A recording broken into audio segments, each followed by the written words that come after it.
to another Girls on Games podcast. I am giggling because I am reading chat, because we have a chat going prior, and we've named Craig Mr. Saskatoon, and now somehow Mr. Period came up. I don't know.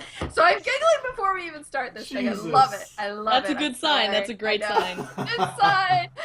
Thank you all for joining us. This is our weekly podcast. Happens every Monday at 8 p.m. At least we try. Like, we do try. If not, we move it to Sundays or Tuesdays. But we tell you in advance, which is good. But we're back to Monday.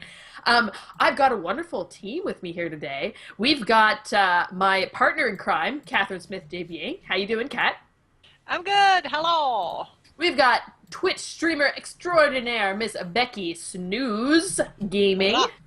I like that. I like that. Wow, you guys are so fucking white. Are you playing too much Battlefield Hardline or what? No, not at all. Last week was all about episodic games. Ooh. I played like Tales from the Borderlands. I played the first 2 episodes. I played the 3rd episode of Game of Thrones that was released. Oh, I haven't played those. Wow. Game of Thrones was like mighty meh until last week's episode, which like blew it through the roof. Your mind? All right, yeah. Cool. We'll get into that. We've also got our wonderful podcast technical producer, Simon. How you doing, Simon? I'm doing pretty good. Hey. Pretty good. Thanks for making sure that we're live. Yes. I think we are. I mean, so far so good. So far so good. The comments are not that we're not, so I think we're good. All right, cool. So, as always, I want to get into what you're playing. So, we'll start with Snooze, since she already got us going. I'm sorry, I jumped the gun. It's okay, it's okay. It's a conversational podcast. We kind of go with the flow. So, Becky. Yes. How is Game of Thrones episode 3? Is it episode 3? Yeah, it's episode 3. It's episode 3, but it feels like episode 1, because the first 2 episodes, in my opinion, were pretty shitty compared to like all the other games, Telltale games that have come out, but episode 3 like totally caught up. It should have been that intense from the start, if you ask me, because it's Game of Thrones, you know? Is it based on the books or the TV series? Like, is it the same story? No, neither. It's like it's a brand new family. It's the Forrester family. Oh, okay. But you follow the timeline in the TV show, kind of, and you interact with the characters. So like first episode you saw Tyrion and Cersei and stuff. Second episode you saw Jon Snow. Oh, you know nothing. You know nothing, Jon Snow. Oh, Jesus. And third episode we got to see Daenerys Targaryen and the Dragoon, which is fucking awesome. Is it like, are the Forrester an actual canon family in Westeros, or is it just a completely new? I don't know. I honestly never had time to read the books because time is. What's time? I mean, they could what not. What is free time? But I would have loved to. But it might be a family from the story books. I don't know. Pixelbot in chat is saying the Forresters are mentioned in the books, but really, really briefly. Thank you. Footnote. Thank you. I mean, appreciate that. It's like Lord of the Rings. There's there's so many things not happening in the books and the movie that it could be like a whole story behind it that it's easy to make a... Yeah, exactly. But I like it. It's doing a lot better now. So I played that. I played Tales from the Borderlands, which I never liked the Borderlands games. I know, shame on me. hate me now. You like what you like. That's all you can do. Oh yeah. But the Telltale game, whether you know the series or not, is so goofy and so fun. It's just an absolute blast. I was laughing the entire 2 episodes. It was crazy. So much fun. You guys have to play it. I'm guessing a lot of Claptrap. No, I haven't even seen them yet. Really? Well, no, it's just fun and quirky, and the game laughs at itself, which is a light spirit in a game that I really enjoy. It was nice. So both Telltale games, you had a Telltale a week. Yeah, that, and I also played Life is Strange, which is another like episodic make your own choice game, episode 2. Yeah. I've been waiting to for a couple months. That one's just gorgeous and intense. Yeah, I've been wanting to try that out. It's worth a try because it's like Telltale games, but you can back up and like change your choices. You can rewind. Neat. Yeah, you can like manipulate time. It's like those old books where you read and you get to a point you're like, screw it, I didn't like that ending. Like, go back. Yeah. Yeah. That's not where Carmen San Diego is. Yeah, screw that. Kind of dates me. It's all right. Catherine, what have you been playing? I decided that I needed a break from Bloodborne before I pop an aneurysm. And I was at my friend's house and he was like, "You want to play a little Big Planet 3?" And I was like, "Fuck yes!" Such a different direction from Bloodborne. I know! It's like still Bloodborne, Little Big Planet. And it's True. like so cute, and it's like you're not a sack boy now, you're a sack person, so we went politically correct somewhere along the 3 games. I love Sackboy. Really? Sackboy is one of the newest like characters, like cutesy characters that I really have like this attachment to. There's something about him like I want a character. I think it was when I was playing The Order 2. I came across and I took a screenshot of a Sackboy that was like just hanging out like as a little Easter egg. But there's That's something awesome. about him. He's like you just want to take him and like Yeah, but it was really funny because you know, you can customize your little sack person and wear costumes, and it was funny because every time we finished a level, my friend was like, "All right, this is very, very important," and he looks at me and he's like, "We need to change our costume," and I was like, "Yes," and we would just like randomly set our costume and we would rechange our costumes and then we would find more objects and whatever, and at one point he's like, "We need to stop." I'm like, "Why?" "We found a mustache." And we're like, "We must put it off." Drop your shit and grab the stash.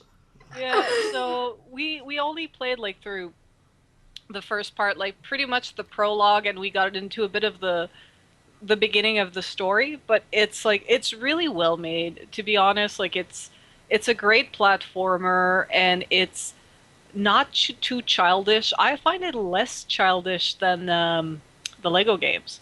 Really? And Oh, it's, yeah? yeah. I think it's because you would think it would be more childish, but I think it's because it's just so, it's maybe more of a complex game and it has more of that creative side to it, because once you're done playing the game, you know, Lego, you go back and you try to like complete 100%. Yeah. In Right. this one, you create levels and you share levels, and there's a lot Yeah, of that's cool. customization. And I think, like, yes, there's this childish aspect with the narrator being all like, "Today a little sack person went," and everybody's got some sort of British accent. Wow. Your French But- accent came out then. I'm terrible with accent. I can do two. I can do two. I can do this one, and then I can sort of do Texas. Sorta being the key word. And I am Sorta. glad you're recording this. I am so glad. that should be a GIF. I can get you Texas. I can sort of. But anyway, Wow. Y'all. all that Y'all. to say that, like, if you really get into the creation part, there's a whole like aspect, like a very rich and complex aspect to the game. But I personally just love sitting on the couch and dicking around with my friend Guillaume. I was Yeah. gonna say it has to be Guillaume that you were talking about. Baby. Who else Yeah. would play this game with me And and get be- excited about a mustache. and get Yeah. excited about Yeah. finding new costumes Yeah. and new patterns for your little sack person? Like, that's all we cared about, was like getting every single sticker and everything and decorating the fuck out of the stage. Just being like, And he's surprisingly not gay. he's very not gay. Yeah, that's that the guy funny part. that guy needs to have children though, Yeah. Oh my god. Seriously. so that he can keep doing that shit and not be with weird. kids. Gotta love him. How about you, Simon? What have you been playing? Some more City Skylines, CS:GO. I actually downloaded 2 games, Dragon Ball Xenoverse, Oh, and I cool. played a bit. I've always been a big Dragon Ball fan, and the game is fun but confusing for me because I've never played the other games, so the controls are kind of hard to like. There's another third dimension in fighting game that I'm not used to, so that's kind of. I'm not used to that, so I'm having a bit of issue. But other than that, it's really fun. And I downloaded Styx Master of Shadows under the recommendation of our very own Catherine Smith Desbiens. You play Goblin, I guess. Yeah. Oh yeah, I A saw goblin a friend and, of mine like- stream Oh, that. yeah. And you have to sneak Yeah. and you have to like backstab people and Oh shit, I forgot I had that game. yeah. Well, you're the one who like I think the first podcast or the second podcast. I You talked know. about it. lose some your gameplay at one point too. I lost, like, I played for an hour or two and I lost my save game and I started a game again. And then, Steam library, it just went over and over and over. They got at the bottom. Yeah. It happens. It happens. No, but Back at the honestly, bottom, now it's, we hear. Yeah. No, honestly, it's fun. I've always been a big fan of stealth games, and it's not the best, and I feel that some of the mechanics are a bit wonky, but the game's fun so far. I'm really enjoying it. It's well made. It's fun. The powers are cool. Like to control your little dude, like you create a copy of yourself to go distract the guards, and then you can pass by or kill them or whatever. So I thought that was a pretty cool mechanic to do. No, it was fun. It's Cool. fun so far. I like it. Are you playing with the controller? Or Oh you... yeah. Oh yeah. Is it way better? I haven't tried the keyboard. Honestly, I could not do like all those games, just like the Batman games and that kind of stuff. I cannot do with keyboard and mouse. I have the Xbox controller for PC, and like those kind of games. It's like third person, not a shooter, but third person. I have to use a controller. It just doesn't work for me. I understand you. I feel you. Yeah, I did 5 minutes of it and I was like, wait a minute, I have 3 Xbox controllers in this house. What the fuck am I doing to myself? Yeah. Exactly. Same thing happened the first time I played the first Batman. It was the same thing. I tried with the keyboard. And I'm like, fuck that, and then I bought the 360 controller. Can you believe until they discontinued NHL for computer that my boyfriend played NHL with a keyboard? Wow. That's hardcore. I just looked at him play and I was How just do you like, do that? Why? Pourquoi? I was like, it's $20. Get a fucking controller. And He's especially like the nice Logitech one that was USB was perfect. Was the perfect shape. Just I know. plug it in. $20. You're done. He had Oh, this stock HP PC Express or whatever Pascal. the controller is, and yeah, he used to play that way. So now, like, I see people doing stupid shit, and I'm like, you're not playing NHL with a keyboard, stupid, yet. What am I gonna do with you? Oh my. Well, I'm still knees deep into Crypt of the Necrodancer. Man, that game is like being in a trance because the music is freaking epic. And the thing is you have to move with the beat. That's the point. You lose points if you are not on beat. And it's not your traditional beat game where you're like trying, like music games where you're trying to match up. You're like just moving around trying to kill enemies, and the enemies follow patterns. So you have to watch those patterns but move yourself at the same time, because if you stop moving, you lose your multiplier and all that kind of stuff for points. And, we're out voice sync. Oh, it seems like we're having some technical difficulties. Well, we're going to try and fix that. Simone will probably look into it as we're going. Sorry. Thank you very much, chat, for letting us know. But yeah, I'm totally loving Crypt of the Necrodancer. I think I'm going to stream it as one of our indie spotlight nights. And with that, here's a little promo. So starting this Thursday, we are starting this really, really cool initiative where every Thursday night, we're going to be streaming an indie game live right here on Girls on Games. And we're going to be mostly showing games that actually aren't out yet, or in alpha release, beta release, we just got small demos, that kind of stuff. And we're hoping to have interaction with the devs as well, which is really cool. So this week, we're starting it all off because, it's Easter and all, so we got to get some, bunny action. We're going to play Hollow Bunnies, and I'm really stoked for that. Allie's going to be hosting. And it's looking to be a lot of fun. Catherine and I saw it at the Montreal Indie Dev. What's the full name of that we went and saw, Catherine? Because I don't remember. Montreal Independent Games Festival. There you go. Yeah, there's just too many words. Leah doesn't do words. That's okay. But yeah, we got to check it out on Saturday and totally super impressed. So come back on Thursday at 8 p.m. We're gonna have a lot of fun. It's gonna be really good. So along with that, I also want to let you all know that we did submit for the panel at Montreal Comic Con. So the Girls on Games podcast, live and in real life, hopefully will be happening. And with your support, if you feel like giving us a little monetary love, we got that wonderful donate button down below. We're also trying to get Fan Expo this year in Toronto in September so that we can go and see all the wonderful video game and geek culture stuff that's happening there. And we can, do some other Twitch events, maybe host a panel there. We'll see how it all works out. So yeah. Awesome. Yeah, it'd be really, really cool. Stoked.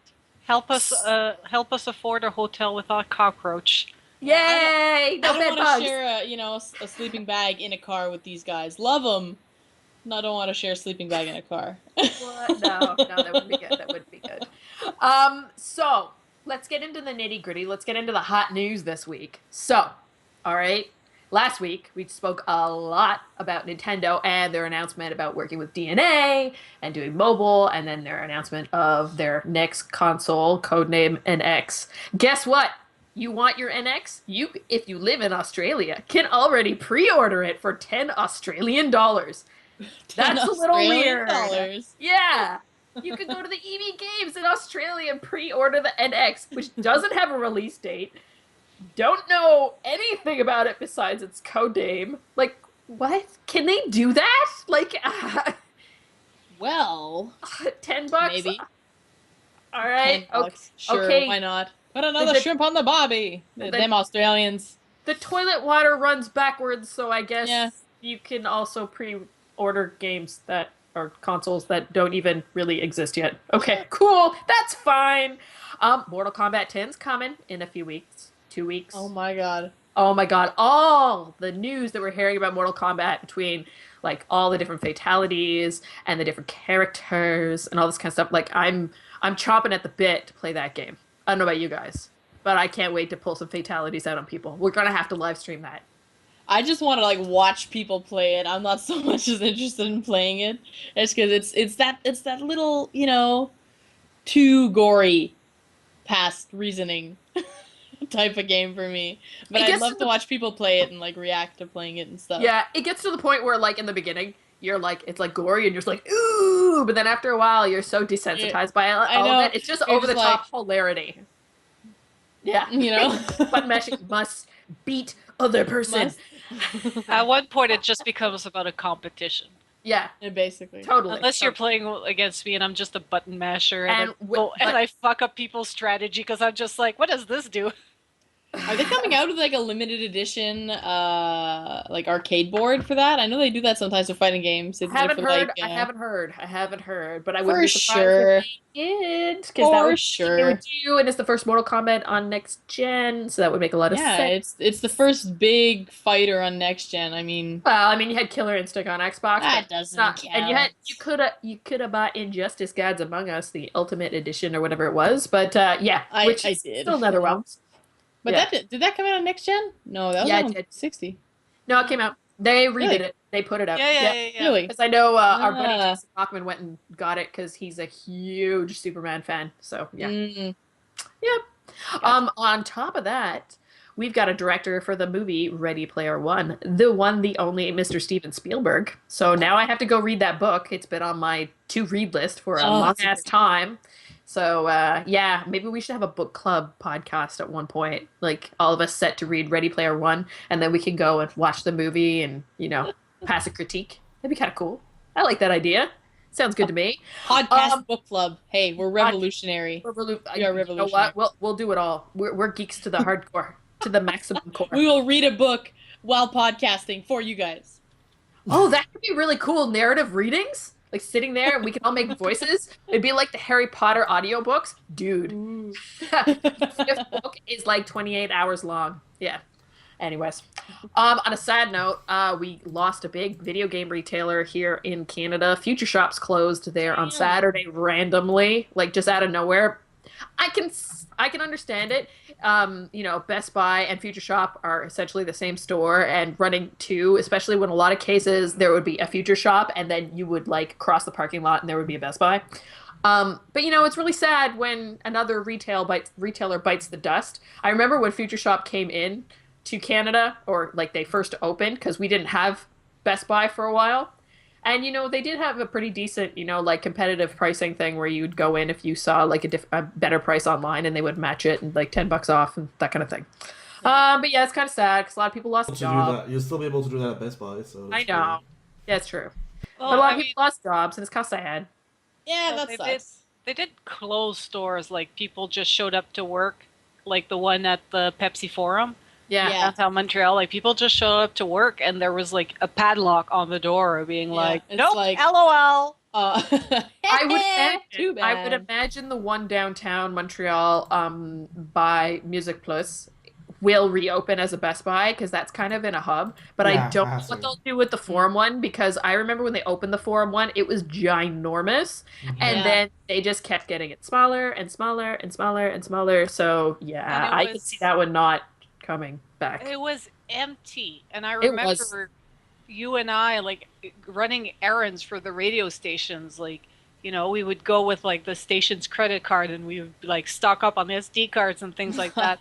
And we were That's cool. running around the store looking for an employee to give us the frickin' SD cards. And then they would be like, just go to the cash. I'm like, there's nobody at the cash. So, Yeah. like, our lunch Wow. hour is almost done. Like, yeah, we need these SD cards. I just remember it being like, Find a dessert- retail service agent. Yeah. Well, Yeah. like now, brick and mortar electronics store are bound to disappear. I don't know. There's something to be said, but I mean this is what they said in the document in the article on CJAD. People go into retail stores in order to get their hands on stuff to try things and then go and buy online. Now, I partake in this practice. You know, I like seeing something in real life more than just digitally or whatever. I mean, people make good money making video reviews because it's easier than seeing a damn photo that can be photoshopped, right? But there's something to be said, like retail therapy is a wonderful, wonderful thing. And internet retail is not the same thing as going buying something, taking it home, and playing it right away. Yeah. But with the way games are going, you know, we've talked about it before, digital games, downloads, like I don't go and buy physical copies anymore. I'm I more always likely to like buy the a digital. pre-orders. Yeah, Yeah. I always like the pre-orders that Future Shops had though for video games and stuff. I don't know. I always thought they were good. I mean, Best Buy always screws you over, and they never have the best deals, like No. the best pre-order bonuses and stuff like that. Well, Future that's what's Shop gonna actually change. had some good ones. That's gonna change. Yeah. Sucks. Yeah, yeah. Ah, And damn. It's not even like Target where we got the chance to like partake in some wicked deals I know. prior. First time They I just saw close that. the door. They're gonna put all the stock into Best Buys. So Yeah. it's not like they're losing out. They're just cutting their workforce, cutting Mm. the, you know, the website costs, cutting their the rent. the cost of the rent. Yeah, that's it. Mm. And their electricity and all that jazz. All their Yeah. product, they can still sell because they'll sell it on bestbuy.ca. So Yeah, but you had like it's so stupid because you had a Best Buy and a Future Shop right in front of each other. it was dumb. Yeah. It I was don't straight up understand what dumb. they were trying to do. Like, I don't understand. They're cannibalizing their own fucking people. So. I Well, think it's- it was. yeah. I think it was when Best Buy came to Canada. They just like set up, and then halfway at one point they bought Future Shop. Yeah. Um, No, I think they were always the Um, same company. yeah, Yeah. Yeah, I they did Future Shop as their way to get Best Buy into Canada. exactly. Yeah. I think Best Buy started Future Shop stores in Canada, Yeah. Okay. and Yeah, then they it's opened like- Best Buys, and everybody was like, "What the fuck are they doing? Why are they opening Yeah. stores right in front of the other one?" I don't understand. It's weird too because up in Anjou, another area here in Montreal, where there's a lot of like box stores, there was a Best Buy and a Future Shop right across from each other, and then they closed the Best Buy like 6 months ago, and now the Future Shop is dead too. Yeah. I had a wonderful memory of being at that Future Shop. I don't know if anybody else partook in this, but when they decided to start their game, what do they call it? Pre-owned games. That's the term. Yeah. When they started the pre-owned games thing, they had a big promo where if you went in and purchased or brought in any freaking game, any You get, game like, at all, Assassin's Creed or yeah, something. Assassin's Creed, Yeah. Call of Duty, or something else. I think it might have been Battlefield 4. Yeah, and that I ended makes up sense. picking up Call of Duty for Michael, and which I ended up spending the $10 to upgrade so that I can play it on a PS4 too. And I met a whole bunch of cool people standing in line there. I stood in line for 3 hours. Oh my Jesus god. I am not a patient person. I have zero patience. But yeah, no, I had struck up a cool conversation with some other gamers in line, and we were looking at some. They had the controllers for the PlayStation 4 there, and you know, PlayStation 4 wasn't even out then. But yeah, it was a fun experience. So it's kind of sad. Here. I'm not saying. Moving on Here. to Sorry. some better news. Better news for me, maybe not for other people, but Batman Arkham Knight got delayed by 2-3 weeks, which works in my favor because now I don't have to worry about reviewing a game while I'm on my wedding. That sounds like a great wedding, playing Batman on your wedding. Hell yeah. On the beach in Mexico? No. So now, yeah, we're going to get it on the 23rd of June now instead of the 2nd of June, which I'm quite okay with because I'm fine if they need a few extra days to put polish on that game because that That's the game's thing, going to be That's the thing. If they have to retouch it so it comes out that much more perfect, that much more polished, like you say, just take the time you need. Just don't release shit. Dear Right. God, please Don't release shit. Please don't release shit. Don't do That's all I that. ask. Man in the dark suit with the bat ears. Please don't. Sexy. Sexy. And on top of that, we got some Halo news to round it all up. Halo. Wonderful, wonderful Halo. So, if you live in Russia, you're going to get to play Halo on PC. Oh, yeah, I don't that's know really why cool. only That is in so Russia. Weird. That Well, is weird. I mean, yes and no. Russian folks, let us know how it goes. Well, you have a huge market. I don't know in Russia, but I know in Korea, you have a huge market of free-to-play online shooters. Like Counter-Strike Online is developed by Nexon, and Yeah, I think Counter-Strike Online 2 also is really big, and it's huge in Korea, and it's free-to-play. You have microtransactions, and then it's just an online shooter that you play that's named Counter-Strike. But it has almost nothing to do with Counter-Strike. Like, there's girls in skimpy outfit and like weird guns and loadouts and stuff. So, but it's called Counter Strike Online. So now they're doing the same thing, but in Russia. with But Halo. why not So release it in the rest of the world? I guess they think that there's no market here. I guess so. They all want us to go buy Halo 5 Guardians on October 27th of 2015, That's probably it.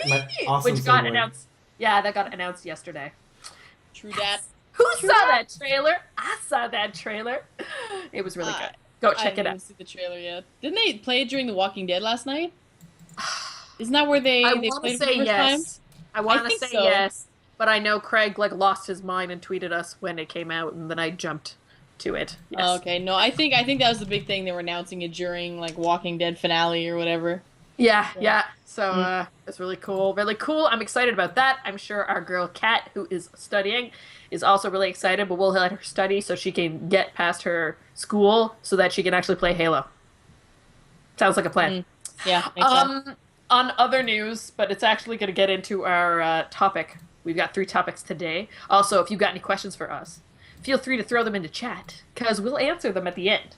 But we're going to get into the nitty-gritty here now, because my poor old HD Zelda got delayed.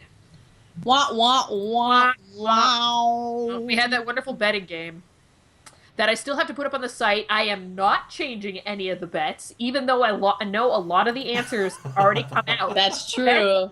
They have. Locked It's in. true. So it's okay, everybody. But I do have to put it up on the site. That's my own fault. I've been a bad girl. It will happen. You should keep a little pizza symbol next to the person who's in the lead. A little like Yeah. progression bar of the amount of correct answers with a little pizza I have to next work to it my out. name. Yeah, I can do it. Becky really wants her pizza. I really want the pizza, okay? I'm an easy buy, alright?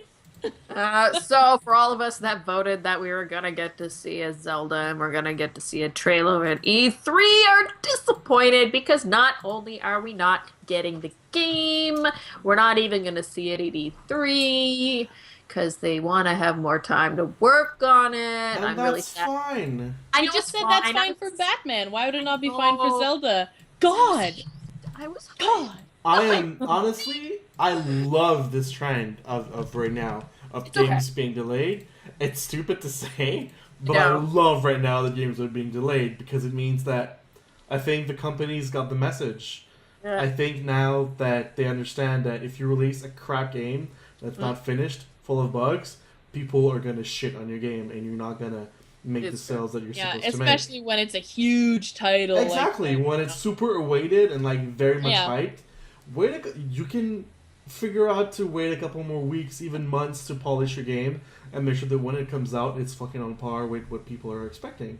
So and again, which I games love aren't this. hyped? It's not like, about you that know? right now. It's not even about that. It's that I voted that we were going to see it this year, and now Oh, that come on! let's Come on! okay. Oh, Leia. All right. Though I want to read what the series producer Anuma actually said about delaying the game, because I think it's actually pretty cool, and it actually brings up a lot of questions and answers a lot of questions that we collectively have actually been asking Nintendo, Yeah. or trying to throw at Nintendo. when pondering the idea of a true open world Nintendo game. He said, in the last 3 months, as the team has experienced firsthand the freedom of exploration that hadn't existed in any Zelda game to date, we've discovered several new possibilities for this game. As we have worked to turn these possibilities into reality, new ideas have continued to spring forth. It now feels like we have the potential to create something that exceeds even our own expectations. As I have watched our development progress, I have come to think that rather than work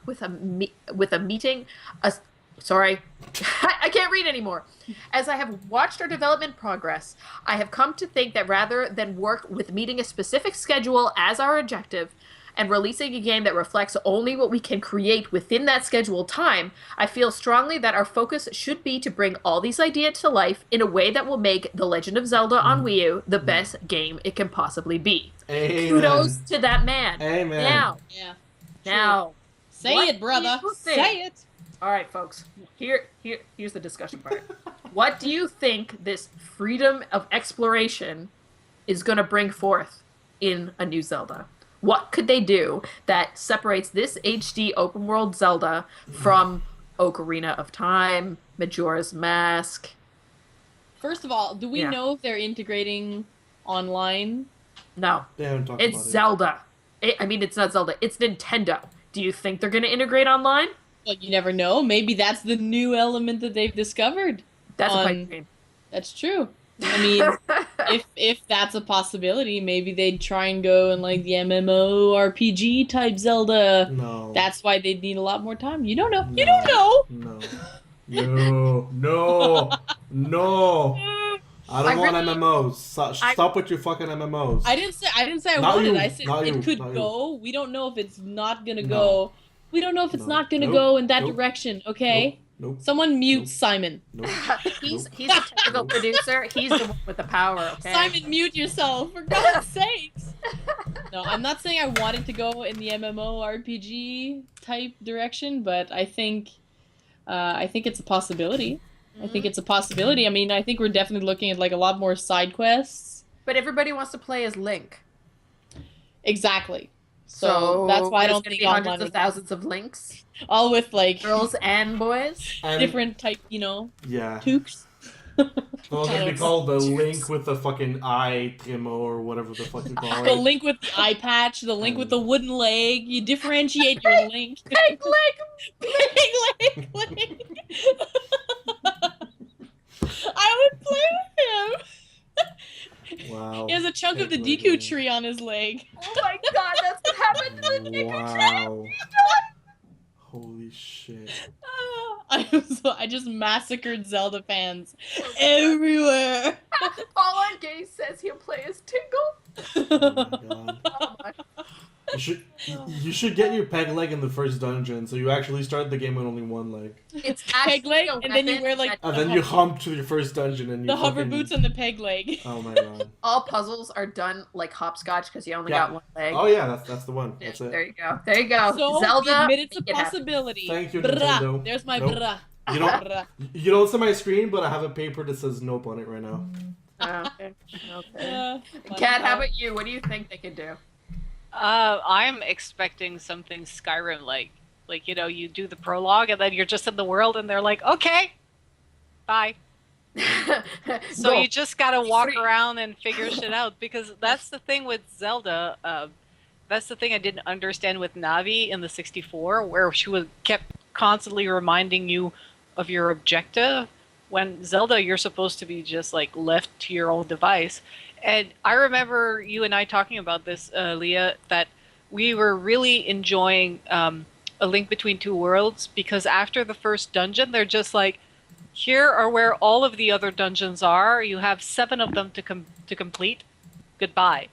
And you would do them in the order that you would do them. And I remember that we were talking about all the different strategies, like how you were doing a dungeon completely differently because you still had the weapons from the previous dungeon, as in, like, I did that I hadn't done that dungeon yet, so I couldn't be like, I don't know how to solve that puzzle, I'm not there yet. I did 3 other dungeons that you haven't even seen yet. Yeah, it was cool. So I am thinking it's going to be prologue, and then you're just going to be in the middle of Hyrule with Epona, and you're just going to be like, let's go left!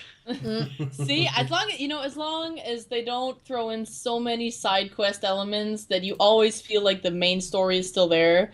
Because face it, like Zelda without like the typical characters, the elements that we recognize, like Epona, for example, and everything stays true, then we can have an open world. But as long as there's always a bigger proportion of main story or story related quests, I'm happy. I think they can really pull time into it too. There's something about Majora's Mask and going back to the time, like that time mechanic.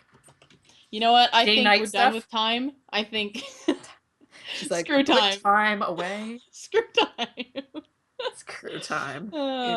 We've got a question relating this on chat. Emin Sure. asked, do you think people are more upset over Zelda than Batman because of all the other Batman stuff we were inundated with?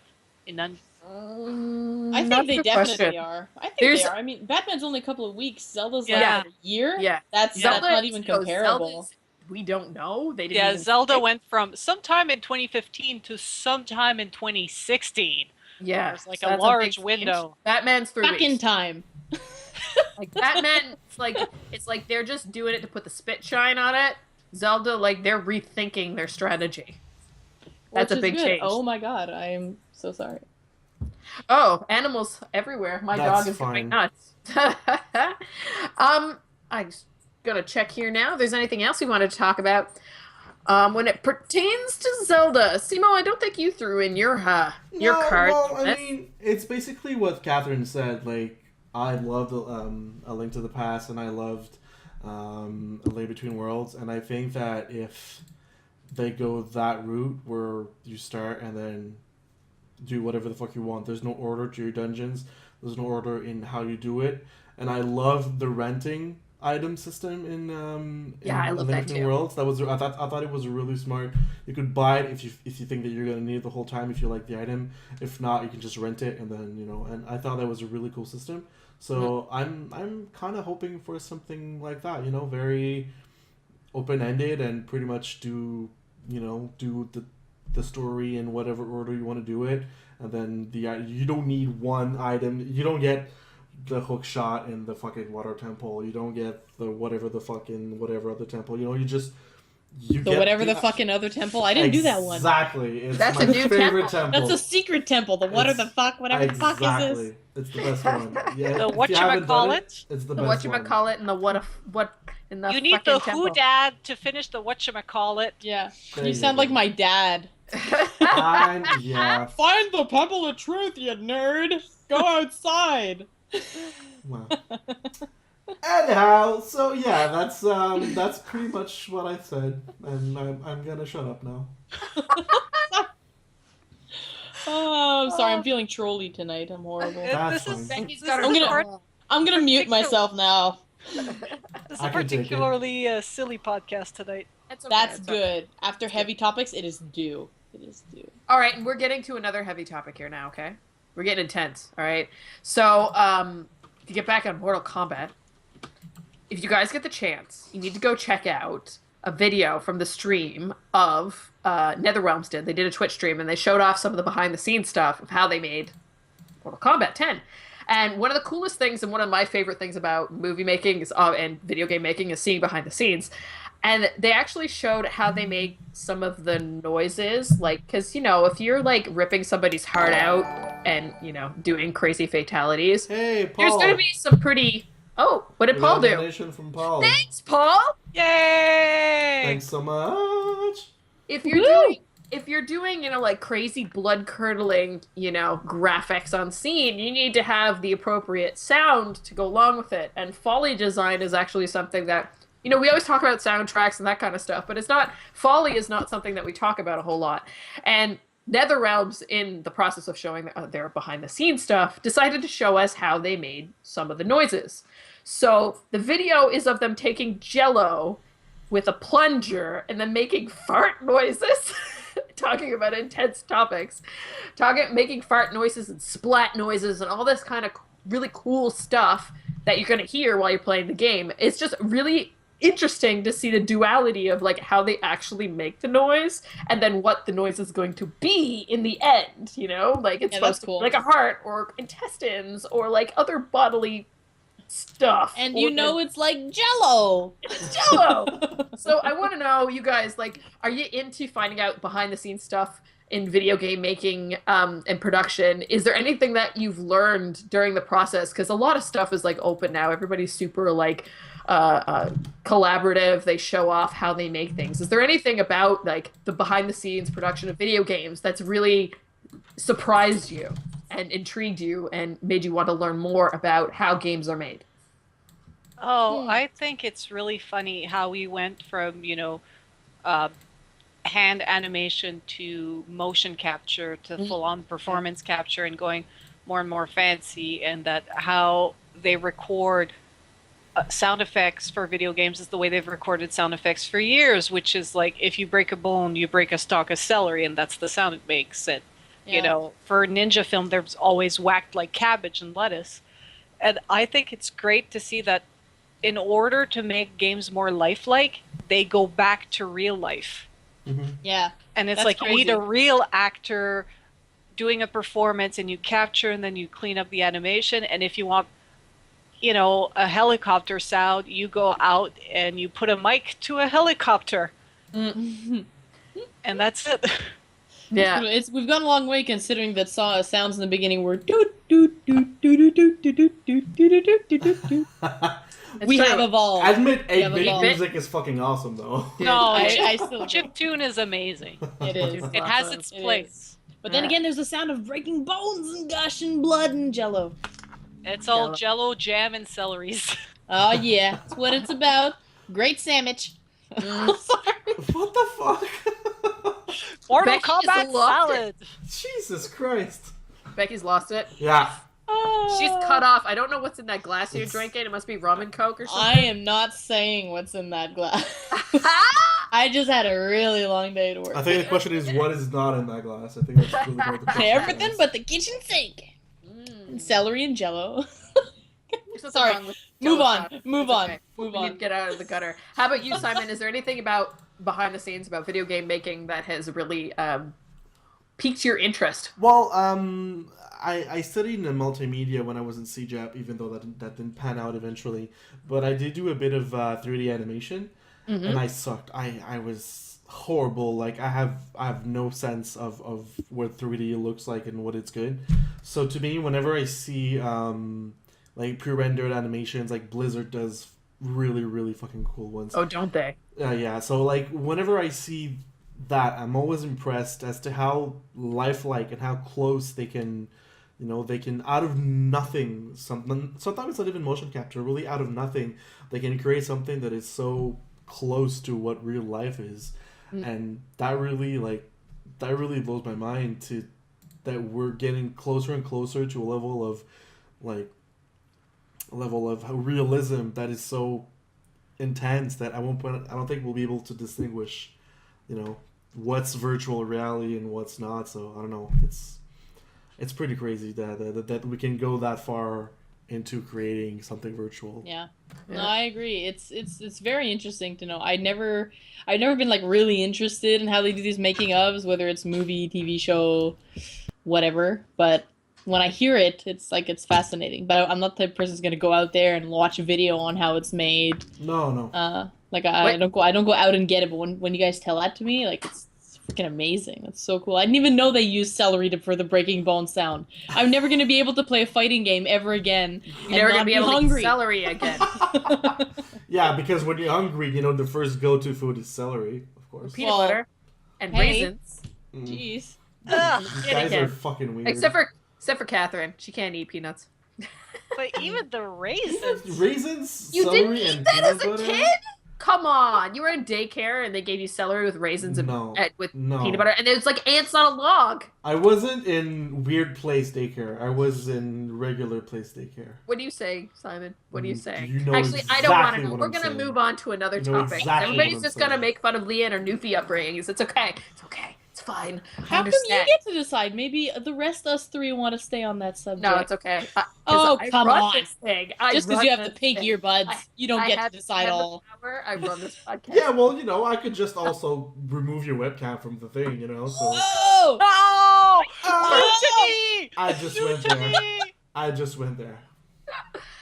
With that being said, we are moving on because we got another cool topic to talk about. But the celery.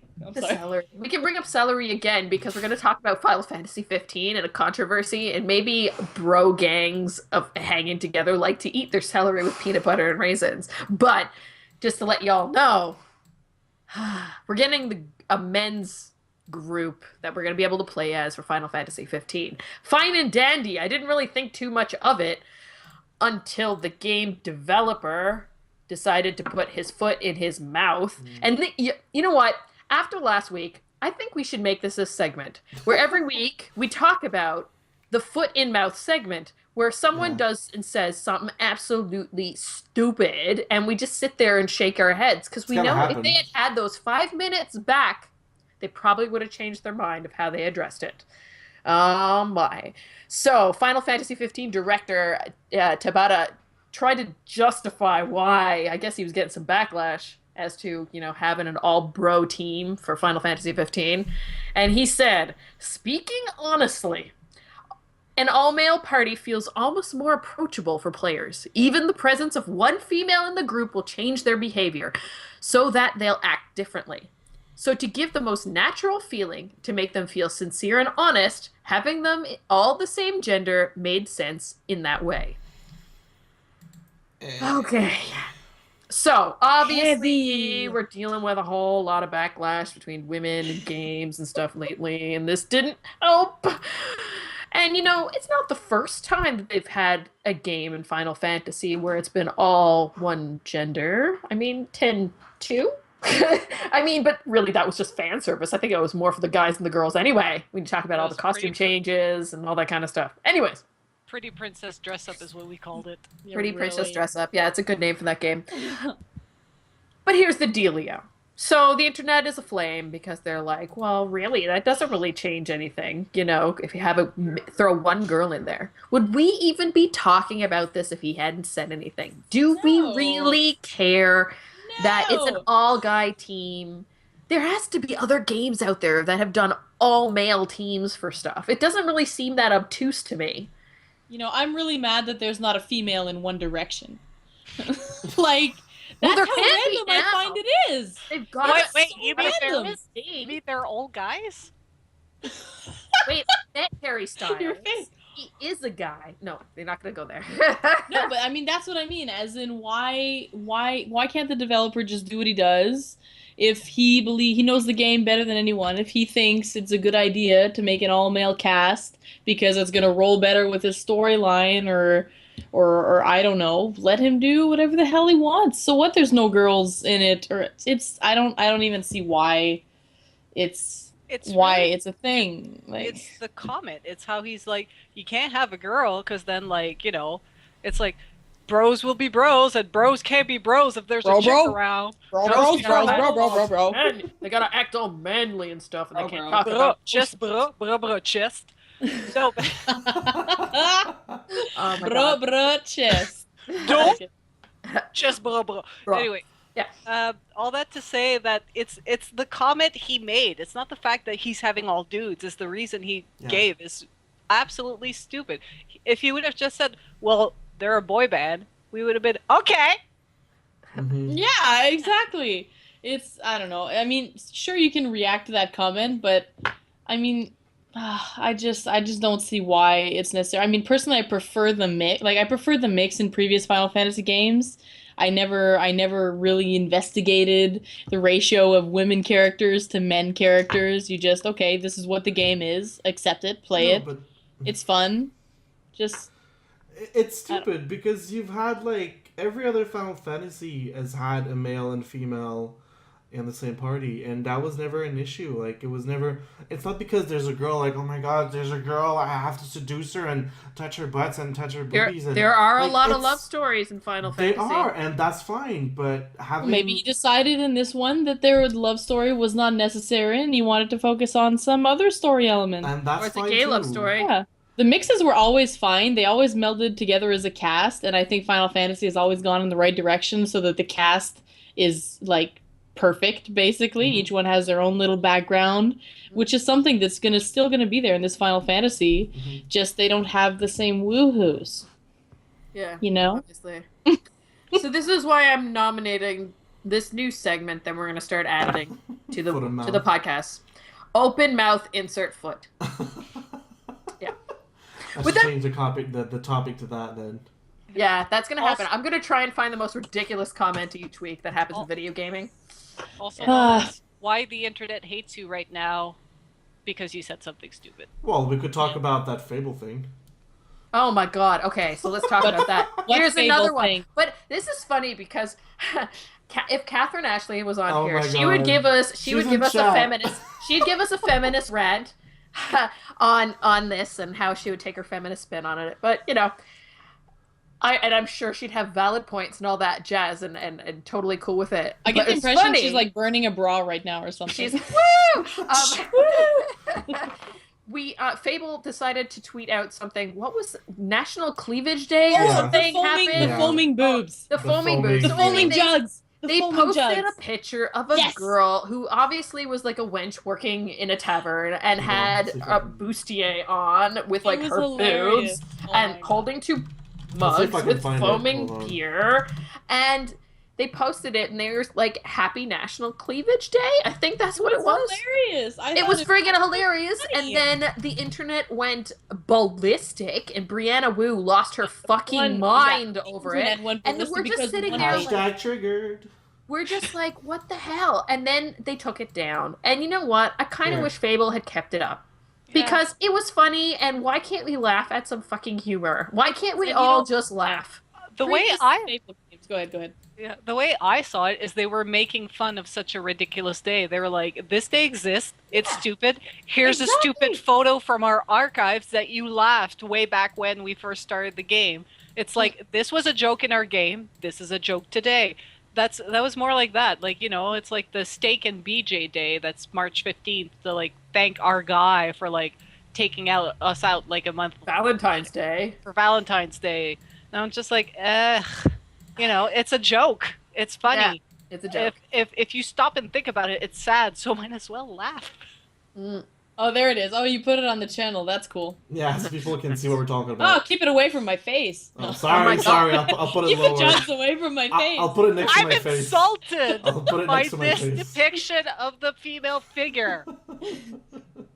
Like, it's really funny, and you have to admit that Fable has always had this lighthearted laugh at ourselves, very quirky, you know, cleavage type, sex, funny jokes. I mean, their main thing is a freaking chicken. I mean, come on, it's Fable, it's silly. You can make out with someone and make these really awkward sex noises, but you can't have a poster of foaming jugs on National freaking Cleavage Day. Well, get your shit together, people. Logic. Somebody in chat said the foaming jugs are working through college. See? How can people not laugh at this? I mean, if that was posted on Twitter right now, people would be like bashing that person. And then they put like that image of like, because people were complaining and they were ready for the backlash. And then they put that image saying, I'll put the guy one. I don't know if they were that ready for the backlash. I knew they figured they were going to get some, but to have Brianna Wu lose her mind, I don't know. So ridiculous. So ridiculous. You know what? I'm really disappointed that they apologized. Me too. Like, because I think they felt apologize for.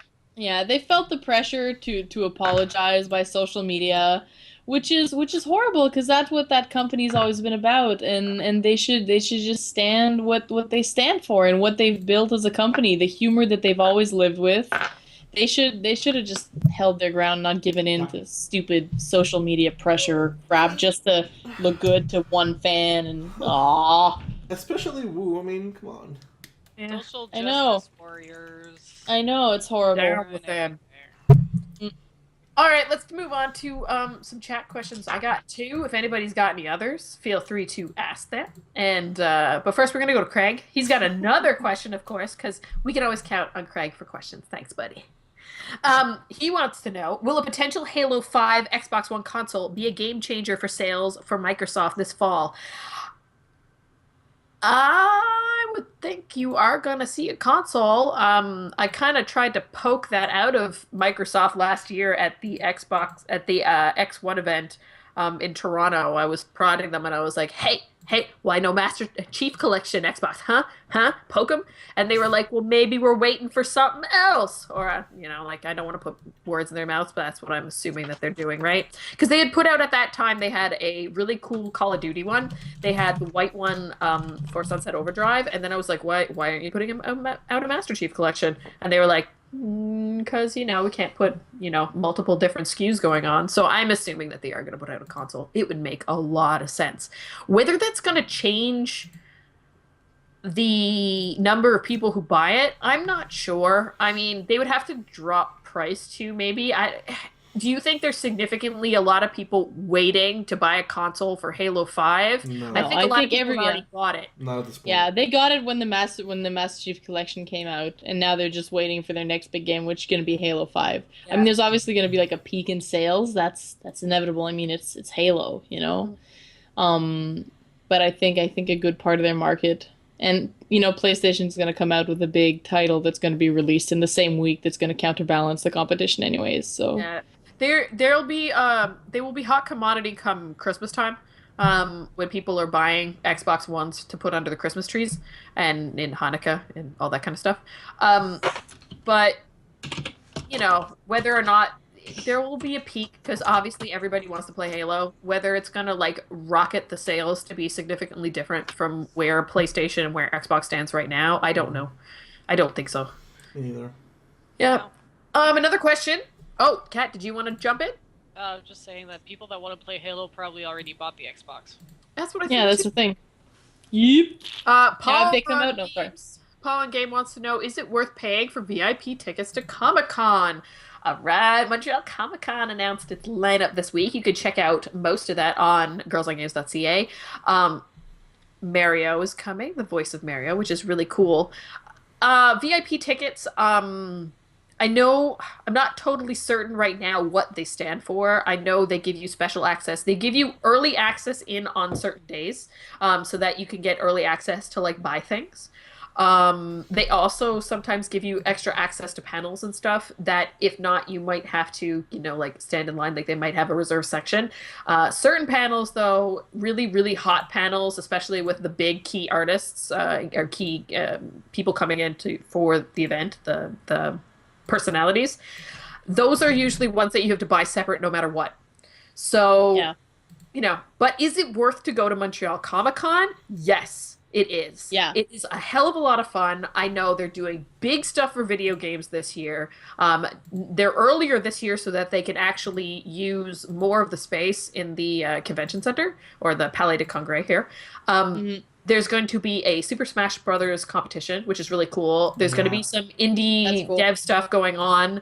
I know there's going to be lots of tabletop stuff. Last year, PlayStation was the #1 sponsor last year. I'm not sure if they are this year or not. I have to go check the poster. But they had a huge display last year. They had Far Cry there. They had a bit of The Order there. Mortal Kombat 10 was there. We got inside access playing that a bit. So WB was there. Xbox not so much, mostly because it was a PlayStation #1 event. But I imagine that might probably have something there. There was a fair amount of video game stuff there last year. That is a BioWare thing too. BioWare had a great spot. BioWare had a Panels big are good. thing. We're working on a panel. I know there's going to be a reenactment, hopefully, of one of the other panels that was there last year with Voice, which was really cool.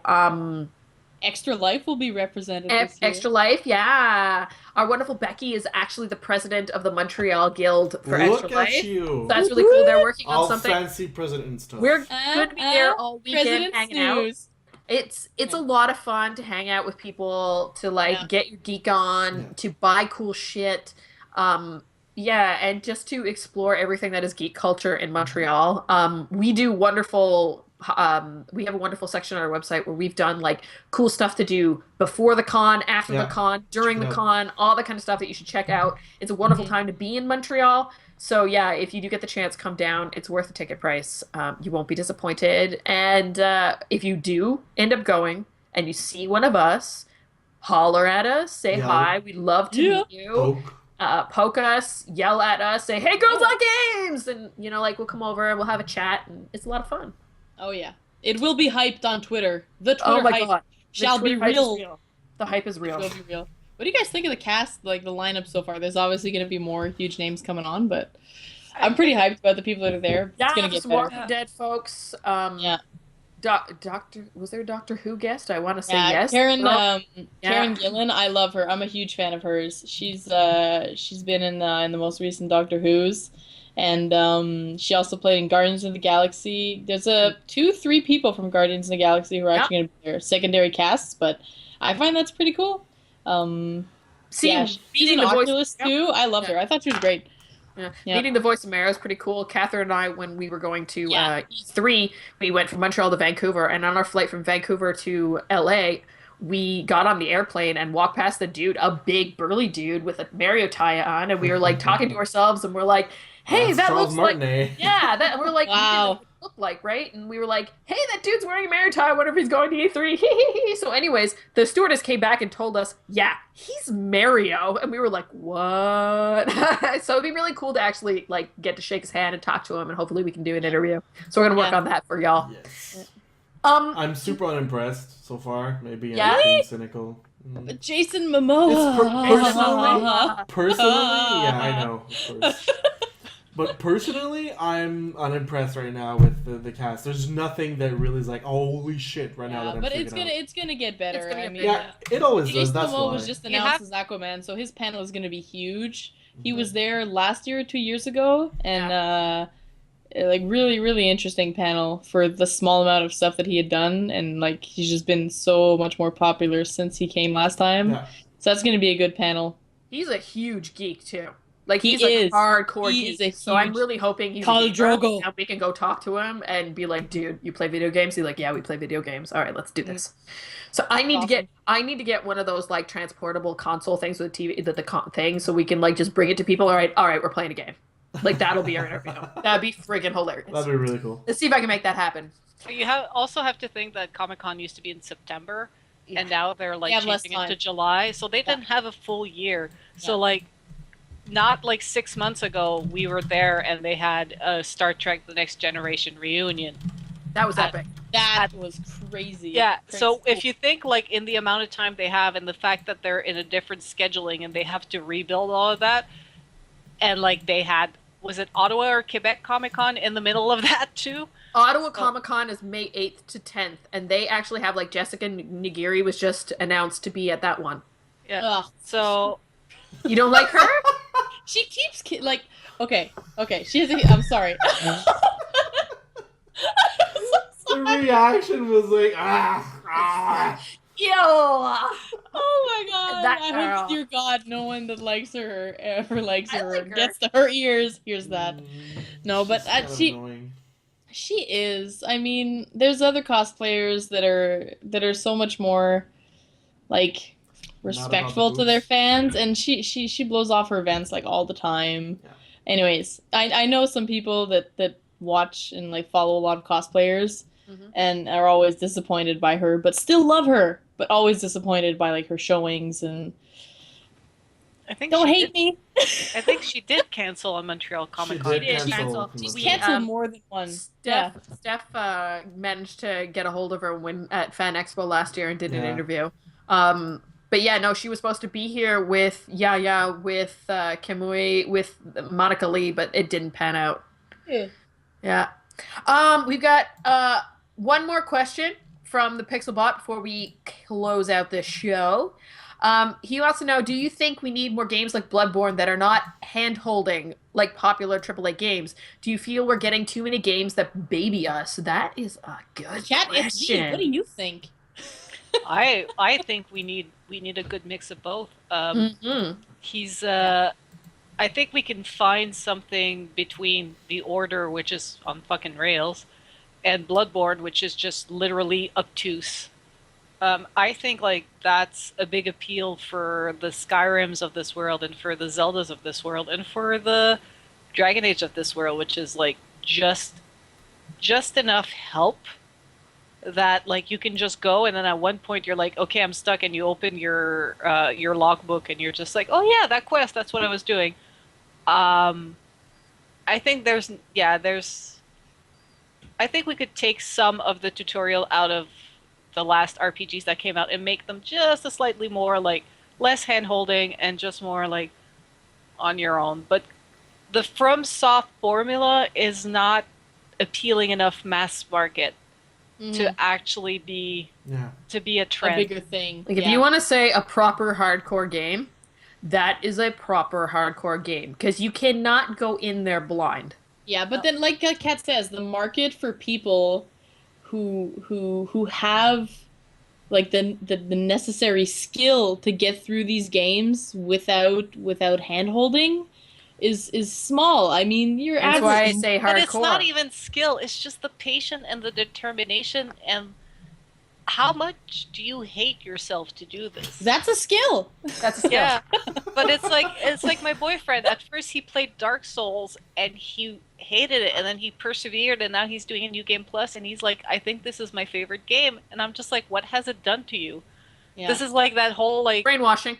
Yeah, it's that whole psychology thing where you fall in love with your kidnapper. I think this is what Dark Soul is doing to my boyfriend, and he's Stockholm syndrome. And he's watching YouTube videos about all the lore of the world and everything, and like you have to watch videos to learn about what your video game is about. He's like, well, this is all theory crafted, because there's no actual wiki. This is just fans like connecting the dots and creating theories, and I'm just like, that's insane. I do enjoy experiences like that because I know a lot of like that. If you want to look at the TV realm of things, would you enjoy it if it was the norm? No, and I think that's the idea, is it can't be the norm. Exactly. The idea, and I think the question is, do you think we need more games that are not hand-holding? Yes, for those that enjoy that, but of course they're not going to be every game. I think, there's a good balance of games out there. If people want to play games that have lots of tutorials that are easier, that are more hand-holdy. And then if you don't want that, you don't have to go down that realm. I think games are actually doing a pretty decent job lately with tutorials and making them not super intense, hiding them in the menus, saying, hey, do you actually want a tutorial to know how to run? Yes? Okay. No? Okay, you can ignore it. And I think it's still available. Games are doing a good job of integrating tutorial into the storyline. That's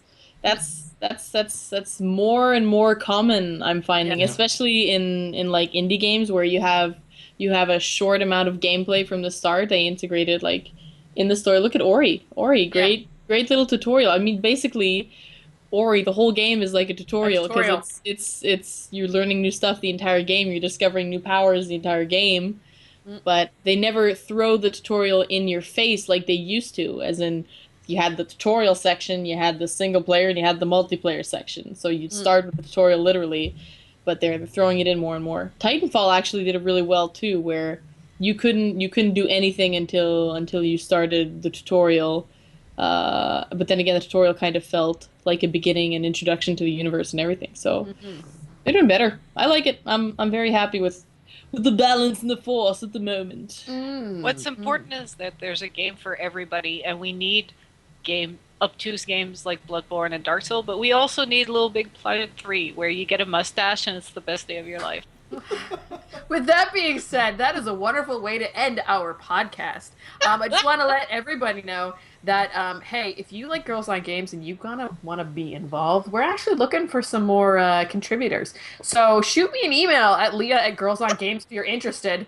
That would be lots of awesome if we could get some more folks to help us out. Podcast guests, writers, streamers, whatever you like to do. Even if you're not creative like that, we actually need help with our events section. So, we need help everywhere because you know what? It's a lot. There's a lot of video game shit to cover out there.